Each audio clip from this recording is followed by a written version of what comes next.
Chapter का नाम है money and banking, the new chapter of this class 12, money and banking.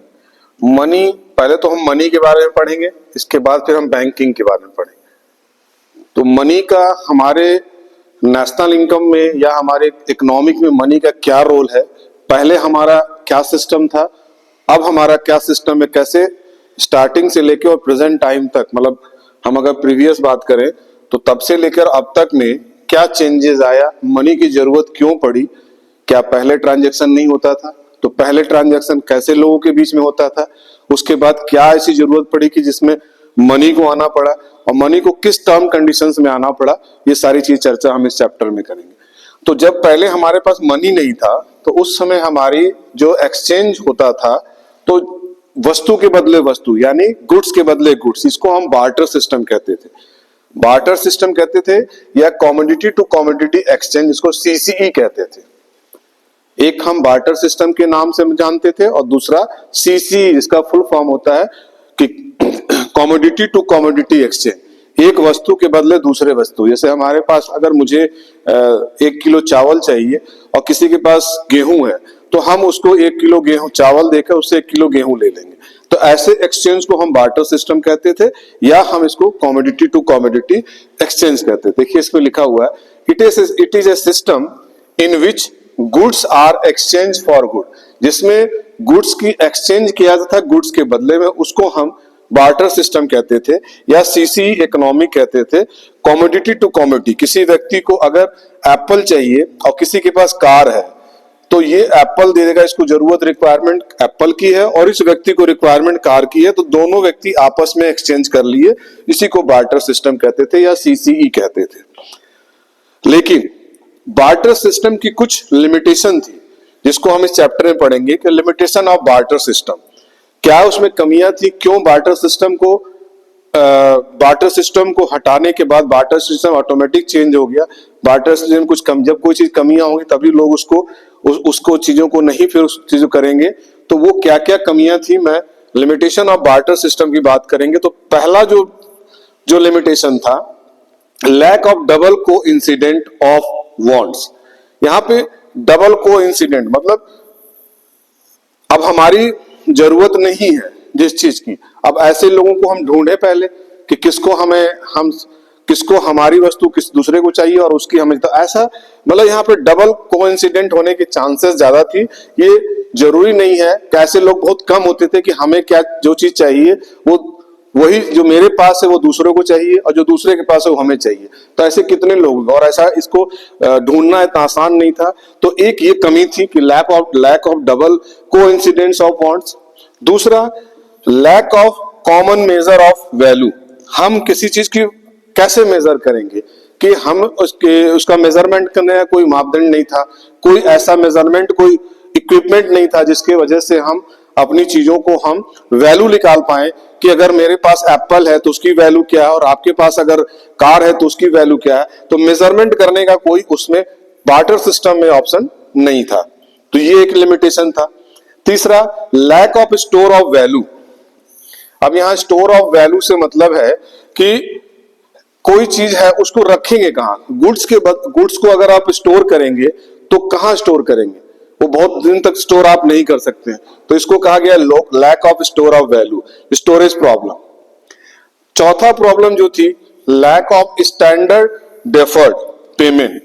जैसे अगर हमें स्टैंडर्ड डेफर्ड का मतलब होता है कि ऐसा तो नहीं है कि पहले लोग क्या, जब बार्टर सिस्टम में क्या करते थे कि चीजों को उसमें एनिमल्स का भी ये लोग आदान प्रदान करते थे, तो क्या ऐसा तो नहीं, चलिए ठीक है, आज अगर कोई चीज गेहूं मेरे पास है उसका पैसा लेना है या उसके बदले लेना है, तो उसने कहा कि ठीक है थोड़ा सा सामान हम अभी दे दे रहे हैं और कुछ सामान हम बाद में दे देंगे, तो इंस्टॉलमेंट की बात है जो आपके बार्टर सिस्टम में पहुंचता है। जैसे चलिए वस्तु के बदले तो वस्तु है, लेकिन जहां पे बार्टर सिस्टम में जानवर का भी आदान प्रदान होता था, तो क्या ऐसा हो सकता है कि किसी के पास घोड़ा है तो कहेगा कि एक टांग उसका अभी ले लो बाकी हम अगले महीने दे देंगे, तो इट इज नॉट पॉसिबल। तो इसी को कह रहा है कि यहाँ पे standard standard of deferred payment नहीं था, इंस्टॉलमेंट के रूप में नहीं था, लोन के रूप में नहीं था। आज मनी के आने से क्या, आज लोन के रूप में है, हम उसको इंस्टॉलमेंट पेमेंट देते हैं, हम ईएमआई के रूप में देते हैं। ये सारी फैसिलिटी, इस तरह की सुविधाएं जो है आपके बार्टर सिस्टम में नहीं था। तो ये चार चीज जो हम आपकी, जिसके वजह से बार्टर सिस्टम के आगे कंटिन्यू नहीं हो पाया, बार्टर सिस्टम को बंद करना पड़ा। और बार्टर सिस्टम को किसने ले लिया, मनी ने ले लिया।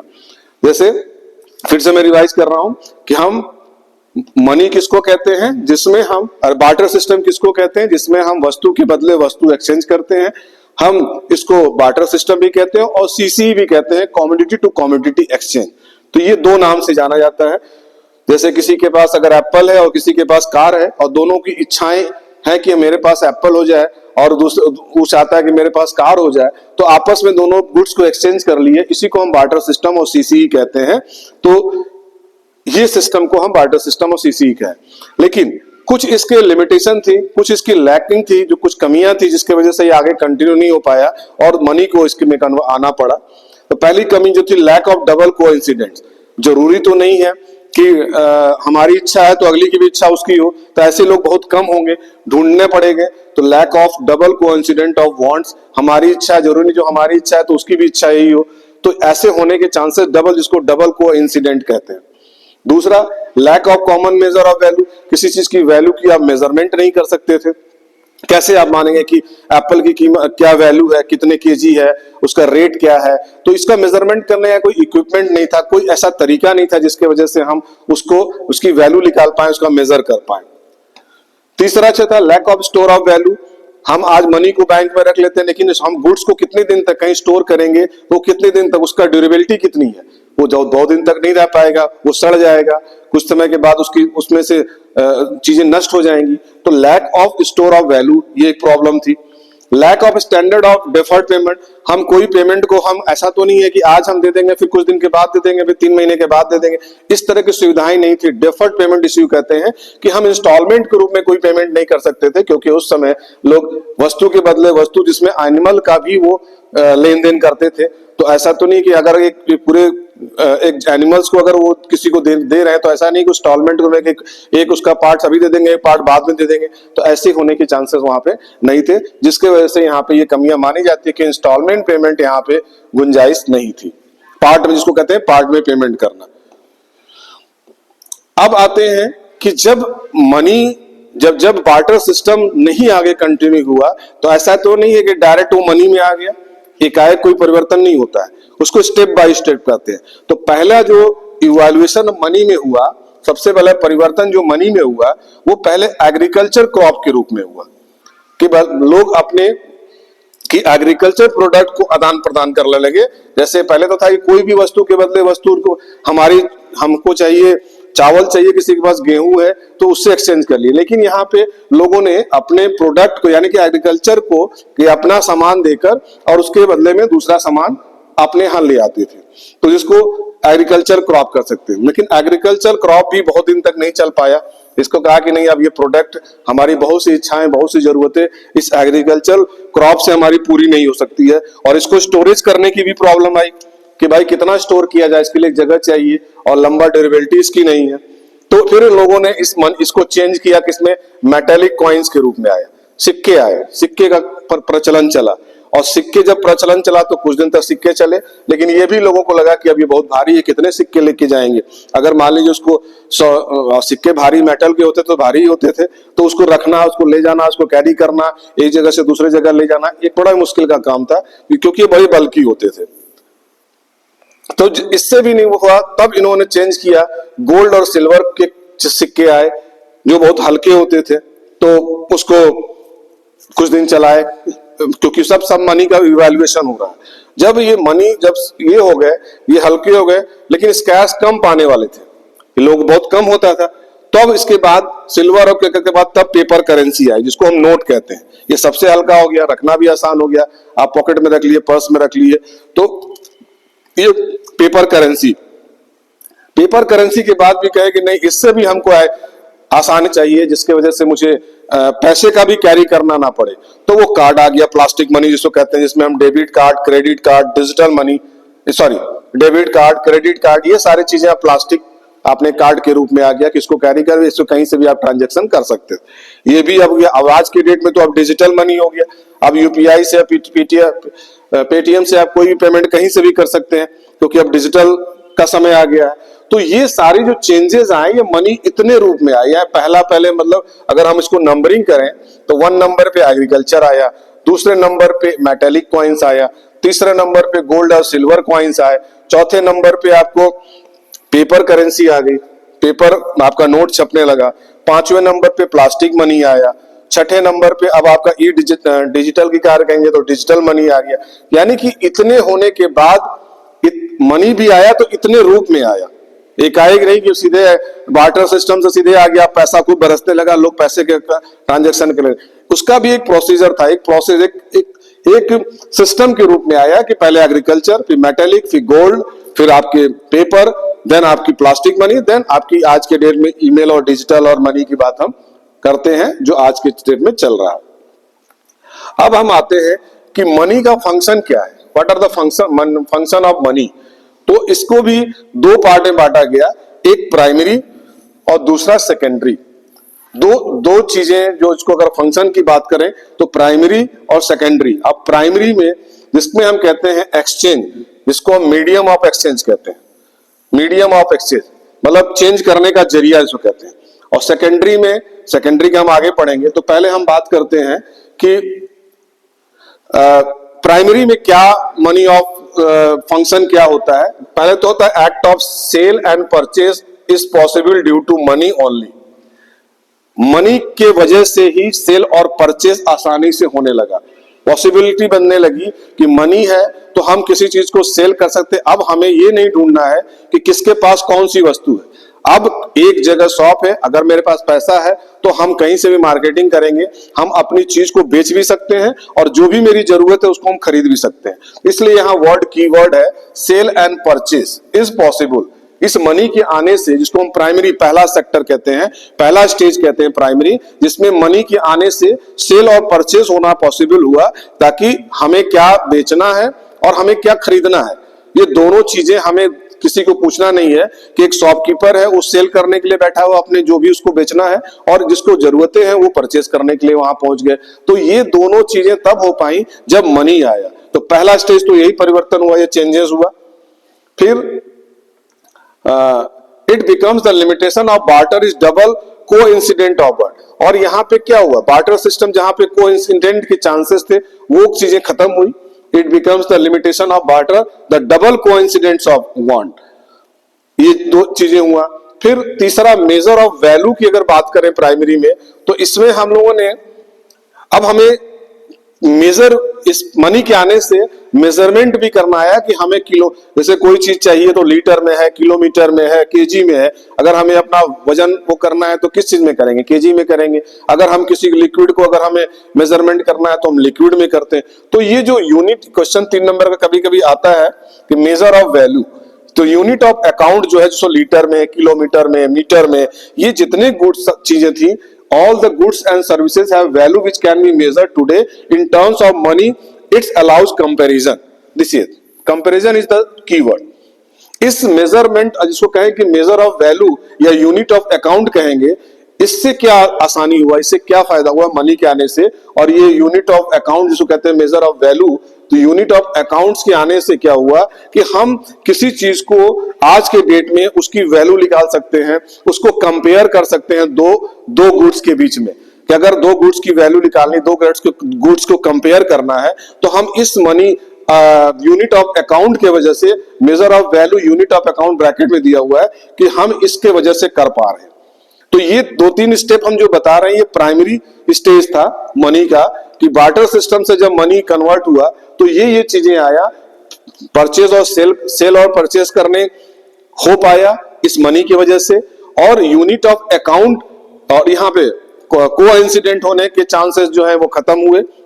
और तीसरा मेजर ऑफ वैल्यू, हम यूनिट ऑफ अकाउंट, मतलब इससे आने से हम दो गुड्स को हम मेजर कर सकते हैं, कितने भी गुड्स को मेजर कर सकते हैं, और दो गुड्स के बीच में हम कंपेयर कर सकते हैं इस मनी के आने के वजह से। और ये हमारा प्राइमरी स्टेज था। सेकेंडरी स्टेज में क्या हुआ, सेकेंडरी वेल्थ मीन्स होता है मनी, सेकेंडरी स्टेज में है कि wealth can be easily store. पहले क्या था, गुड्स के बदले गुड्स को स्टोर आप लंबा नहीं कर सकते थे, लेकिन मनी के आने से मनी को हम स्टोर कर सकते हैं। तो यहां पे ऐसी प्रॉब्लम नहीं थी, तो इजिली हम स्टोर कर सकते हैं। Purchasing power can be shifted from present to future. हम परचेजिंग जो हमारी पावर है, हम फ्यूचर को ध्यान में रखते प्रेजेंट में भी उसकी खरीद सकते हैं और फ्यूचर के लिए भी खरीद सकते हैं। तो ये मनी की वजह, ये हो कब से पाया, ये मनी के आने की वजह से हुआ कि power can be shifted from present to future. और स्टैंडर्ड ऑफ डेफर्ड पेमेंट, अब यहाँ पे आप देखते हैं क्या है कि बैंक जो आपको इंस्टॉलमेंट पेमेंट आप कर पाते हैं।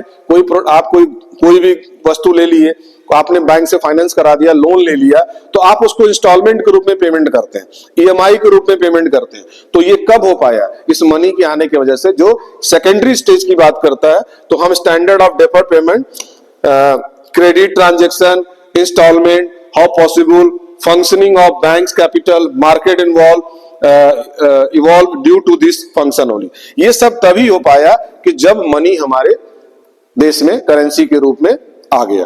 तो देखिए कितनी चीजें चेंजेस हुआ सेकेंडरी में। पहला तो है डेफर्ड पेमेंट, ये पॉसिबल हो पाया। दूसरा क्रेडिट ट्रांजैक्शन होने लगा, इंस्टॉलमेंट पेमेंट पॉसिबल होने लगा, फंक्शनिंग ऑफ बैंक का जो कैपिटल है मार्केट में हम इन्वॉल्व होने लगे। तो ये सब क्यों हो पाया, केवल इसके फंक्शन के होने से, मनी के फंक्शन के होने से, जिसको हम सेकेंडरी में काउंट करते हैं। प्राइमरी में काउंट करते हैं हम सेल और परचेज। लैक ऑफ जो डबल कोइंसिडेंट था वो खत्म हुआ। तीसरा, हम किसी चीज की वैल्यू को हम कंपेयर कर पाए, उसको हम मेजर वैल्यू समझ पाए, तो यूनिट ऑफ अकाउंट। और सेकेंडरी में हमारा हुआ कि हम फ्यूचर में कोई भी चीजें हम वेल्थ मनी के रूप में आसानी से हम स्टोर कर सकते हैं। परचेजिंग जो पावर था वो आराम से प्रेजेंट टू फ्यूचर के लिए भी हम प्लान कर पाए। और तीसरा, स्टैंडर्ड डेफर्ड जो है पेमेंट, जो इंस्टॉलमेंट के रूप में, क्रेडिट कार्ड के रूप में, ये सारी चीजें पॉसिबल हो पाया इस सेकेंडरी मनी के आने की वजह से सेकेंडरी स्टेज में। तो ये दो चीजें आपको मनी में प्राइमरी और सेकेंडरी की बात हम करते हैं। अब यहां मनी का एक डिफिनेशन दिया गया है कि what is money. Money is what money does. Money क्या है और क्या करता है, व्हाट डज। तो अब इसको हम जब लिखेंगे इसका डिफिनेशन अगर, तो मनी इज एनीथिंग, मनी कोई पर्टिकुलर, मनी थी anything that is generally acceptable as means of exchange and at the same time acts as a measure and as a store of value। ध्यान से देखिए इसको, money क्या है, money कुछ भी है, anything that is generally acceptable as a means. Means means यहां मनी की बात कर रहा है। Exchange and at the same time act as a, तुरंत जैसे मैंने पैसा दिया उसके बदले मुझे चीजें मिल गई, तो at the same time acts as a measure and a store of value. उसका मेजर करना, उसकी वैल्यू क्या है, और उस एक समय पे, इसी को हम मनी कहते हैं।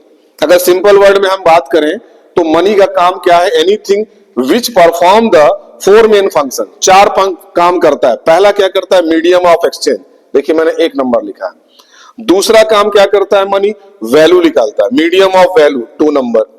तीसरा मनी का काम क्या है, स्टैंडर्ड ऑफ डेफर्ड पेमेंट। देखिए स्टैंडर्ड ऑफ डेफर्ड पेमेंट तीसरा है कि जो हम इंस्टॉलमेंट के रूप में जो पेमेंट कर पाते हैं वो मनी का ही फंक्शन है। और चौथा करते हैं स्टोर ऑफ वैल्यू।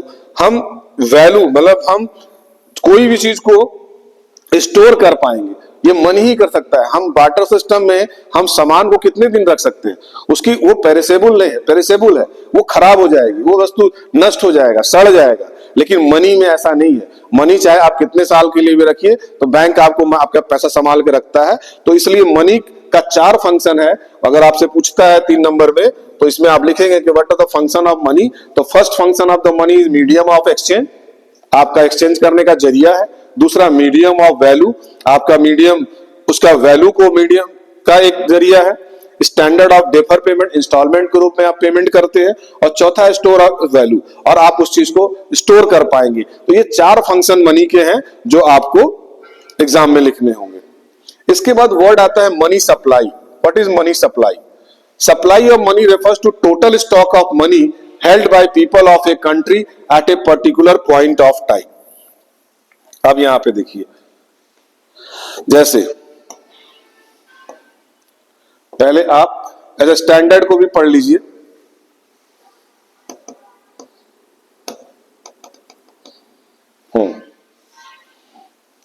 हमने स्टैंडर्ड डेफर्ड की थोड़ा सा पेमेंट का और इसमें एक्सप्लेन करेंगे कि what is standard of deferred payment. Money serves as the measure by which the value of future payment is regulated.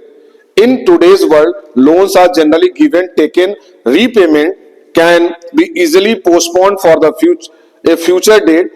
Existence of banks or financial market are possible due to this function of money only. देखिए standard payment का पूरी तरह से मैंने explain करने की कोशिश की है कि स्टैंडर्ड ऑफ डेफर्ड पेमेंट जो है ये हमारा मनी एक ऐसा मेजर करने का तरीका है जो हम फ्यूचर के लिए पेमेंट रेगुलेटेड करते हैं कि हम इंस्टॉलमेंट के रूप में देंगे, आगे देंगे, लोन के रूप में. आज generally given at taken, repayment can be easily postpone to a future date. हम आगे फिर पेमेंट करेंगे. हम पहले इस बार्टर सिस्टम में नहीं कर पाते थे, लेकिन स्टैंडर्ड डेफर्ड का मतलब होता है कि हम इसको इंस्टॉलमेंट के रूप में और इन फ्यूचर को ध्यान में रखते हुए हम हर महीने रीपेमेंट फिर से पेमेंट करते जाएंगे ताकि उस लोन को हम पूरा भर सके, कर सके. And future date existence of banks of financial market are possible due to, और ये तभी हो पाया बैंक के आने से, पैसे के आने से, तभी ये चीजें फंक्शन मनी के रूप में, और ये तभी हो पाया केवल मनी की वजह से. अगर ये मनी नहीं होता तो ये स्टैंडर्ड डेविएशन मेथड डेफर्ड में पेमेंट हम लोग नहीं कर पाते. इसके बाद आता है स्टोर ऑफ वैल्यू. क्या है स्टोर ऑफ वैल्यू? तो wealth can be stored in the form of goods but people like to store it in the form of money. पहले क्या होता था, स्टोर ऑफ वैल्यू जो हम जो भी गुड्स को ही हम वैल्यू स्टोर कर पाते थे, लेकिन लोगों ने क्या पसंद किया कि हम इसको मनी के रूप में स्टोर करें. इसी को स्टोर ऑफ वैल्यू के, जैसे money is most convenient way of storing wealth value. Money आसानी से हम इसको स्टोर कर सकते हैं, गुड्स को हम स्टोर लंबे पीरियड तक के लिए नहीं कर सकते हैं, इसलिए मनी हमारे लिए ज्यादा कन्वीनियंट है. इसलिए लोगों ने इसको लाइक किया कि money is most convenient way of storing wealth value. Store of value implies shifting of purchasing power from the present to the future, और इसको हम आगे भी शिफ्ट कर सकते हैं. हम मनी के द्वारा आज के लिए भी और फ्यूचर के लिए भी हम शिफ्ट कर पाएंगे, लेकिन गुड्स के लिए हम ऐसा गुड्स के द्वारा नहीं कर सकते थे. It enable people to save a part of their income and store it for future.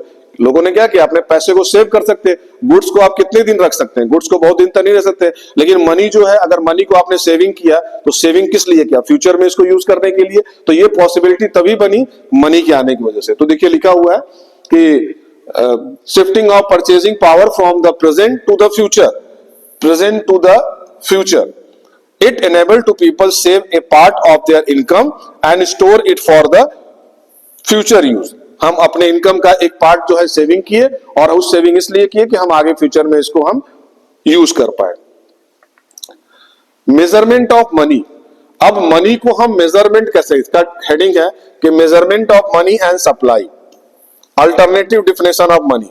जिसको देखिए पहले तो हम मनी को M1, M2, M3 और M4 के रूप में हम बात करेंगे.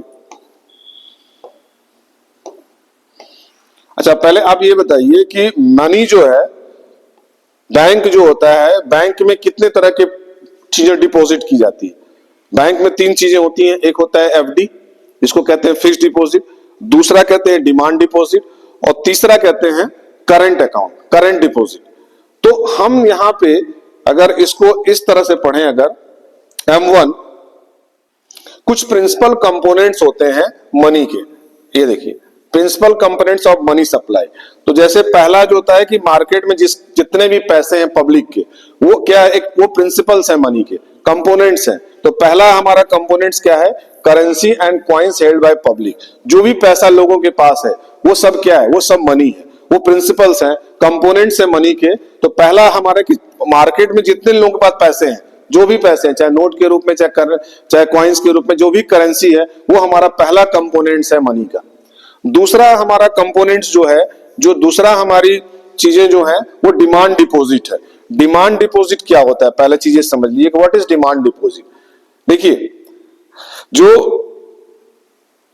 फिक्स्ड डिपॉजिट होता है उसमें लिक्विडिटी कम होती है, और हमारा जो डिमांड डिपॉजिट होता है उसमें भी आपकी जो बैंक के पास बहुत से पैसे होते हैं, तो बैंक क्या करती है कि यहां पे जैसे inter demand deposit excluding inter bank deposit of other. देखिए जैसे आपका सेविंग अकाउंट है, तो सेविंग तीन तरह के अकाउंट्स बैंक में आप करते हैं। एक तो आप फिक्स डिपॉजिट के रूप में पैसा जमा करते हैं, दूसरा आप जमा करते हैं सेविंग के रूप में, जैसे आपकी सैलरी अकाउंट है तो सैलरी अकाउंट है तो वो सेविंग अकाउंट है, उससे आप 8 बार 10 बार सैलरी आती है, इससे ज्यादा ना आप निकाल सकते हैं ना आप जमा कर सकते हैं। ये सारी चीजें इनकमिंग आउटगोइंग जो होती है उसके भी एक लिमिटेशन है।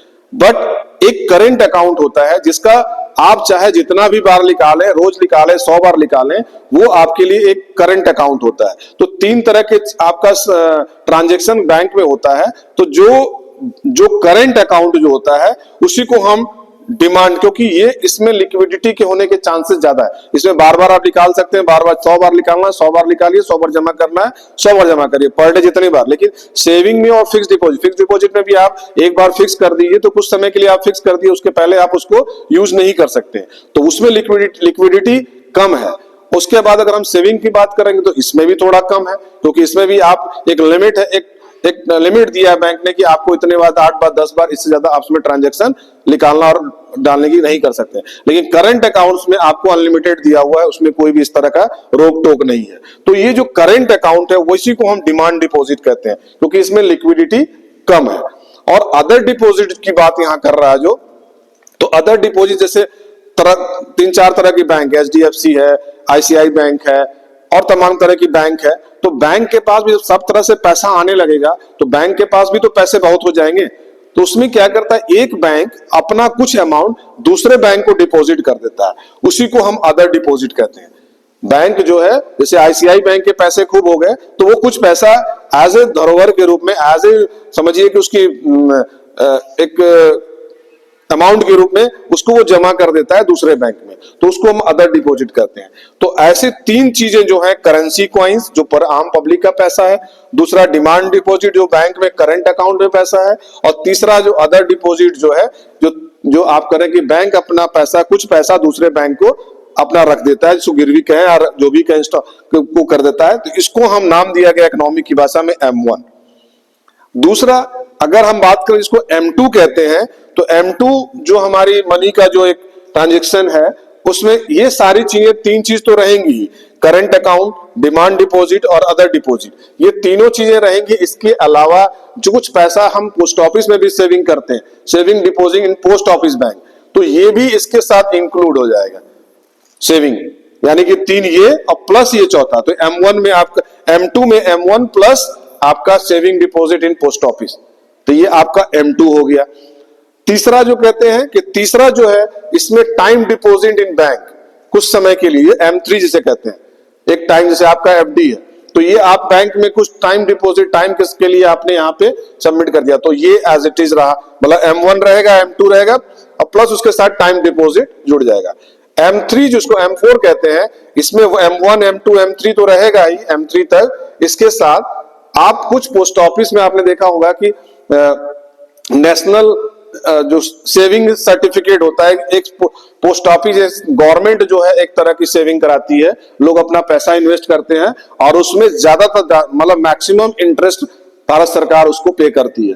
तो पोस्ट ऑफिस में लोग, पहले आपके गार्जियन होंगे, फादर होंगे या दादाजी होंगे, उन लोगों ने अपना NSC, पोस्ट ऑफिस में NSC एक खुलवाते थे और जिसमें अपना पैसा डिपॉजिट करते थे और भारत सरकार उसमें 8% 9% इस तरह का इंटरेस्ट रेट देती थी, और आप जब आप उसकी मैच्योर्ड होती थी उसके बाद आपको उतना अमाउंट इंटरेस्ट के साथ जोड़ के आपको पूरा पैसा मिल जाता था।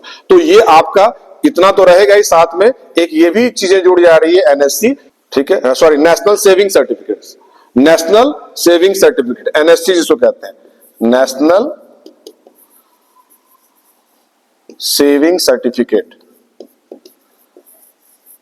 ये M4 का पार्ट है, सर्टिफिकेट, ठीक। तो ये 4 जो आपके हमने स्ट्रक्चर बनाया, तो जिसमें आपने देखा कि इसमें जो हाई, इसमें सबसे ज्यादा लिक्विडिटी किसमें है, M1 में है, क्योंकि इसमें क्या है, करंट आपके पूरे पैसे हैं, जहां पे आपका पूरा पैसा पब्लिक का पैसा है। डिमांड डिपॉजिट जिसमें करंट अकाउंट है, जिसमें आसानी से आप जितने बार चाहे उतना जमा कर सकते हैं, जितने बार आप निकाल सकते हैं। और तीसरा जो है अदर डिपॉजिट्स है, जो बैंक अपना कुछ पैसा दूसरे बैंक को रख देती है। तो ये तीनों M1 के पार्ट। तो यहाँ पे सबसे ज्यादा लिक्विडिटी किसमें है, यानी कि हाईएस्ट लिक्विडिटी आपको M1 में है। M1 में M2 में जब हम आ रहे हैं तो यहाँ कुछ चीजें मॉडरेट है, क्योंकि कुछ पैसा बैंक में जो पोस्ट ऑफिस में डिपॉजिट है उसमें इंक्लूड हो रहा है, तो यहाँ पे इसको मॉडरेट लिक्विड कहते हैं। और ये जो तीसरा है इसमें आपको मॉडरेट इलिक्विड कहते हैं, जिसको हम केवल ये सारी चीजें हैं। और फिर टाइम बाउंड भी है, तो यहाँ पे भी बहुत ज्यादा लिक्विडिटी के चांसेस नहीं, तो इसके लिए मॉडरेट लिक्विडिटी का इलिक्विड करेंगे। और इसमें जो है इसमें भी हाईएस्ट इलिक्विडिटी है, क्योंकि यहां पे भी एनएससी जो है आप आसानी से एनएससी तो आपका पैसा स्टोर हो गया, तो सबसे ज्यादा ट्रांजैक्शन होने के चांसेस जो फ्रीक्वेंटली हो सकते हैं आपके M1 में है, तो इसको हम हाईएस्ट लिक्विड कहेंगे, इसको हम मॉडरेट लिक्विड कहेंगे, M3 को हम मॉडरेट इलिक्विड कहेंगे और इसको हाईएस्ट इलिक्विड कहेंगे M4 को। तो ये क्वेश्चंस आते हैं, लेकिन अब हम M1 और M2 को एक और नाम देते हैं, इसको हम नैरो कहते हैं, और M3 और M4 को हम ब्रॉड कहते हैं। ये दो चीजें इसमें नाम क्वेश्चंस इस पे आते हैं। इसमें देखिए एक क्वेश्चंस इसमें आया भी है कि M4 जो है, ये देखिए क्वेश्चंस आया था कि डिफरेंस बिटवीन, देखिए मैंने इंपॉर्टेंट लगाया नोट है कि difference between broad money and narrow money, दोनों में क्या डिफरेंस है? तो दोनों में डिफरेंस है टाइम डिपॉजिट का। टाइम डिपॉजिट है, जैसे एग्जांपल इसको सॉल्व करिए, M1 प्लस टाइम डिपॉजिट और माइनस M1, तो M1 और M ये दोनों कट जाएगा, तो क्या बचा? Time deposit. तो ये टाइम डिपॉजिट आपका, यानी कि यहां पे आप लिखेंगे टाइम डिपॉजिट। ठीक, तो इसको देखिए मैंने आगे इसको एक्सप्लेन किया है। स्टोर ऑफ वैल्यू हो गया, मनी सप्लाई सेकेंडरी आपने बता दिया, simple money supply, point of time, इसी को पॉइंट ऑफ टाइम कह रहे हैं कि supply of money refer to total stock of money held by people of a country at a particular of time. Stock of money जो है people के पास कितना है, पर्टिकुलर पॉइंट ऑफ टाइम, यही मनी सप्लाई है। तो M1, M2, M3, M4 कि हमारे पास टोटल स्टॉक के रूप में M1 के रूप में है, M2 के रूप में है, M3 के रूप में, M4 के रूप में। M1 के रूप में है जो हमारी सारी पब्लिक की जो करेंसी है वो है, प्लस हमारा करंट अकाउंट है जिसको हम कहते हैं डिमांड डिपॉजिट, और तीसरा जो है हमारा जो एक बैंक अपना कुछ पैसा दूसरे बैंक के पास रखा है जिसको हम अदर अकाउंट्स कहते हैं, अदर डिपॉजिट कहते हैं। तो ये तीन चीजें हमारे M1 के रूप में है। M2 में हमारा एक पोस्ट ऑफिस का पैसा आ जाता है जो पोस्ट ऑफिस में हम लोग डिपॉजिट करते हैं। तो ये तीनों चीज तो रहेगा ही, लेकिन इसके साथ एक चीज और जुड़ जाएगा, saving deposit with post office bank, जो हम पोस्ट ऑफिस में सेव करते हैं वो इसमें ऐड हो जाएगा। तीसरा M3 में हमारा एक टाइम बाउंडेशन है, टाइम डिपॉजिट है कि एक समय तक उसको आप पैसा इन्वेस्ट कर दिए तो आप उसको पहले उसको नहीं ट्रांजैक्शन कर सकते हैं। और चौथा M4 जो है जो NSC के रूप में, यानी कि नेशनल सेविंग सर्टिफिकेट के रूप में जो लोगों ने पोस्ट ऑफिस में पैसा अपना इन्वेस्ट किया वो आपका M3 का पार्ट है। और ज्यादातर लिक्विडिटी किसमें होगी? M1 में होगी जो कि हाईएस्ट है। और M2 क्या है? मॉडरेट लिक्विड है। M3 क्या है? मॉडरेट ई लिक्विड है। और M4 मॉडरेट आपका हाईएस्ट ई लिक्विड है। तो M1 और M2 को हम नैरो मनी कहते हैं और M3 और M4 को हम ब्रॉड मनी कहते हैं। इतना क्लियर हो गया? अब इसमें क्वेश्चंस आता है कि करेंसी एंड कॉइन्स, क्वेश्चंस है 10,000, gross demand deposit 8,000, net demand deposit 7,000, other deposit with RBI 2,000। इसका हमें निकालना है फाइंड M1 और सेकंड निकालना है इंटर बैंक डिपॉजिट। अब इसमें देखिए जब हम M1 निकालेंगे तो M1 में हम क्या करते हैं? M1 is equal to currency, मैंने पढ़ाया था M1 में क्या कहता है? करेंसी था, DD excluding inter bank deposit. हम इंटर बैंक जो एक बैंक जो दूसरे बैंक के पास रखता है उसको ऐड नहीं करेंगे, प्लस DD विद RBI। तो 10,000 हमारा दिया हुआ है, हमारा 10,000 देखिए करेंसी कॉइन्स 10,000 है, प्लस 7,000 क्या है? नेट डिमांड डिपॉजिट है, ये हमारा नेट है। और 2,000 हमारा क्या दिया है? 2,000 हमारी अदर डिपॉजिट विद RBI के पास जो 2,000 रुपए जमा है, इन तीनों को जोड़ देंगे तो हमारा कितना? 19,000 जो है हमारा M1 आ गया। और इंटर बैंक डिपॉजिट कितना? 8,000 है, इसको हम लिख लिया जो दूसरे बैंक के पास जमा था।